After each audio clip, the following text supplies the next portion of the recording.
Kaixo, gaurkoan inuiten tradizioko kontu bat edo ipuin bat kontatuko dizuet. Inuitak, guk eskimalak deitzen digunak, han, ipar poluan, Artikoan kokatzen duzue. Eta pixka bat hori, imaginatu inguru hura, historia berdan bezala ulertzeko, ezta? Badakizue bizimodu gogorra, oso gogorra, hotza, oso hotza, eta paisajea bera ere, ez kolore gehiegirekin, ezta? Txuria, batez ere, txuria, eta txuria. Eta zabala, hotza, eta gogorra, bizimodu gogorra berriz esango da. Orduan, hor dago historia, ezta? Eskeleto Andrea deitzen da. Zeo zeintzun, aiteak ontzat emate etzuna, neskak. Baina jendea etzan akordau ere egiten zer. Hala ere, aiteak tximetatik heldu eta arrastaka eramantzun itsaslabarrera, eta behin itsaslabarrera aiautakoan, itsasora botazun. Arrainek, arabisa jantzi hoben eta begisak kendu. Eta arrezkero, Eskeleto Andrea urrazalaren azpixan dabil, kulunka batea eta bestea, korronte artean. Behin batean, arrantzale bat iritsi zan badia hartara. Garai batean asko ibiltzen zian, baina azken boladan, gutxio, esaten zutelako zurrumurruek eta SMS-ek han fantasmak ote zeuden. Baina gure arrantzaleak nola urrutiko lurretatik zetorren, ez zeukan SMS horien aitzerik, eta lasai zegoen bere kaiakian, bere kainabera eta arrantzatzeko sariakin, eta orduan, kainabera hartu eta bota du amua. Eta amua urredara iritsi bezain pronto, Eskeleto Andrearen bularka isolan katiatzen da. Eta derrepente esan du, harrapaudiak bat, eta hasten da behitzen. Eta konturatzen da sekulako pisua daukala. Gainera, sekulakoa harrapatu diat, eta orduan hasten da pentsatzen, zenbat egunetarako janakiko duen, zenbat pertsonentzako janakiko duen, zenbat egunetan libratuko da, eizaiketik, hori dana. Eta bitartean, azpiti datorren zera, Andrea berriz, bere amua hartatik askatu nahi burrukan, eta kaiaka, balantzaka, itxasua aparretan, arrantzaliare hortxe, oreka mantendu nahian, baina segitzen du, arrantzaliak tira, eta Andrea zenbat eta gehiago mugitzen da, eta zenbat eta borroka gehiago egiten duen, orduan eta korapilatuago. Orduan, ezinbestian ateazun arrantzaliak eizatutakoa. Imaginatuko duzu Eskeleto Andrea, buru soilura, begizuluak koralez beteta, hortzetatik krustazioak txintxilik ditura, gure arrantzalia bildurtuta hartu dugu arrauna eta hasi da joka Eskeleto Andreari brankatik askatu nahi izan. Ezin ordia, hartzen du orduan beste arrauna eta hasten da ahalik eta azkarren arrauniken urrertzera iristeko. Baina ez da urrertzera iristen denean, han berriz Eskeleto Andrea daukala, ez talako konturatu, bere kainaberako aritik txintxilik datorrela eta ezinbestean jarraituko diola, ematen du ningo duela gure arrantzalia, eta han hasten da korrika batien etxealdera lehenengo aitzetatik, eta atzetik Eskeleto Andrea aitzetan imaginatu dezakezue, eta gero tundra izoztutik, eta han atzetik Eskeleto Andrea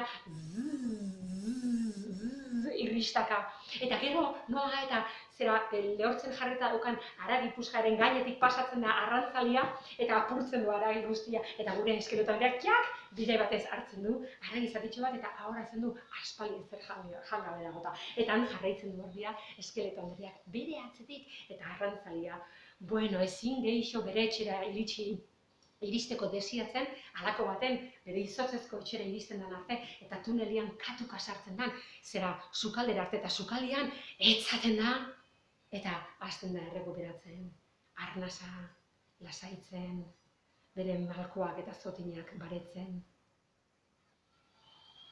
Baretzen danean eta lasaitzen danean, baleoliozko lanpara pizten du. Eta piztu bezain pronto, konturatzen da, handagola oraindik ere, Eskeleto Andrea, baina Eskeleto Andrea dago, danak korapilatuta gaixoa, txorkatik, lepa gainean, belaun bat saietxetan sartuta, ezkerreko ezurrak eskubixan, eskubikoak ezkerrean, goikoak behian, bekuak goian, dana nahaztuta. Eta ez dakigu momentu hortan zer gertatzen da. lanpararen argitasunak aurpegiera edo aldatzen diolako. Edo arrantzalia gizon bakartisa zala, ez dakigu zergatik. Baina gizonak errukisa sentitu zuen momentu baten Andriaganako eta poliki hurbildu zitzaion goxo hitz eginez. Eta haritik askatzen hasi zen, txorkatila lehenengo, belaunina gero, eta hezurra bakoitza bere tokixan jarriz, ezkerrekoak ezkerrian, eskubikoak eskubixan, goikoa goixan, behikoa behian. Eta gizaki baten forma eman zionean, larruzko azalakin tapatu zuen berotzeko. Baina hori da gehiago, gerrixan zeraman zuharrixa atera, eta bere burutik bi hiruile kenduta, txak, zu eman zion. Eta zu pixka gehiago ipini zion Andriari berotan sartu zedin. Eta gero, bere txokora juntzan, bere arrantzatzeko aparejoak zaintzera edo mantentzera. Egurrezko kainabera, olioakin igurtzi, eta tarteka txak begiratzen zion arrantzaliak Andriari. Arixa kainaberaren arixa bildu, eta txak begiratzen zion Andriak arrantzaliari. Lan guztiak amaitu ondoren, loguretu zen gure arrantzalia ere eta bera ere sartu zen orduan larrua azalaren azpixan lo itxiko asmutan. Derrepente lokartu zen.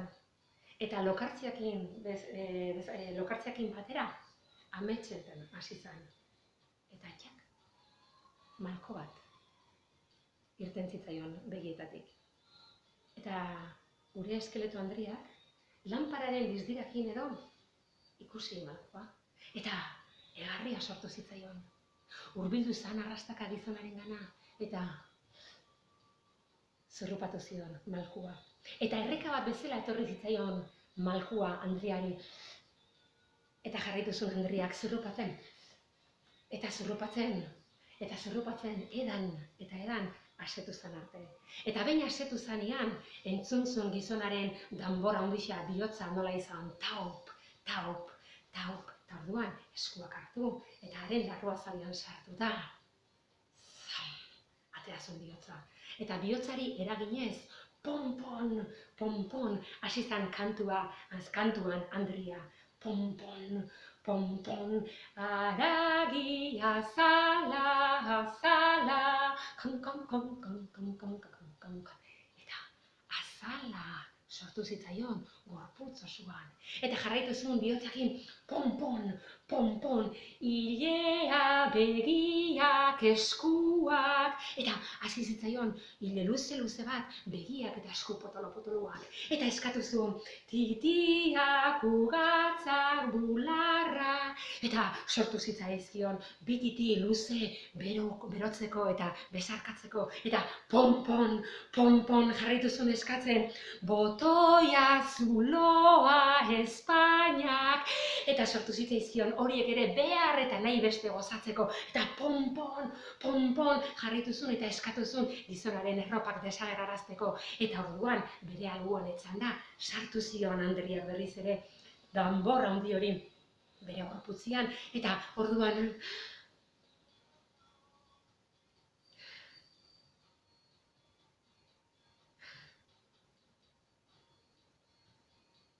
elkarrekin pasa zuten gau osoa hola zen.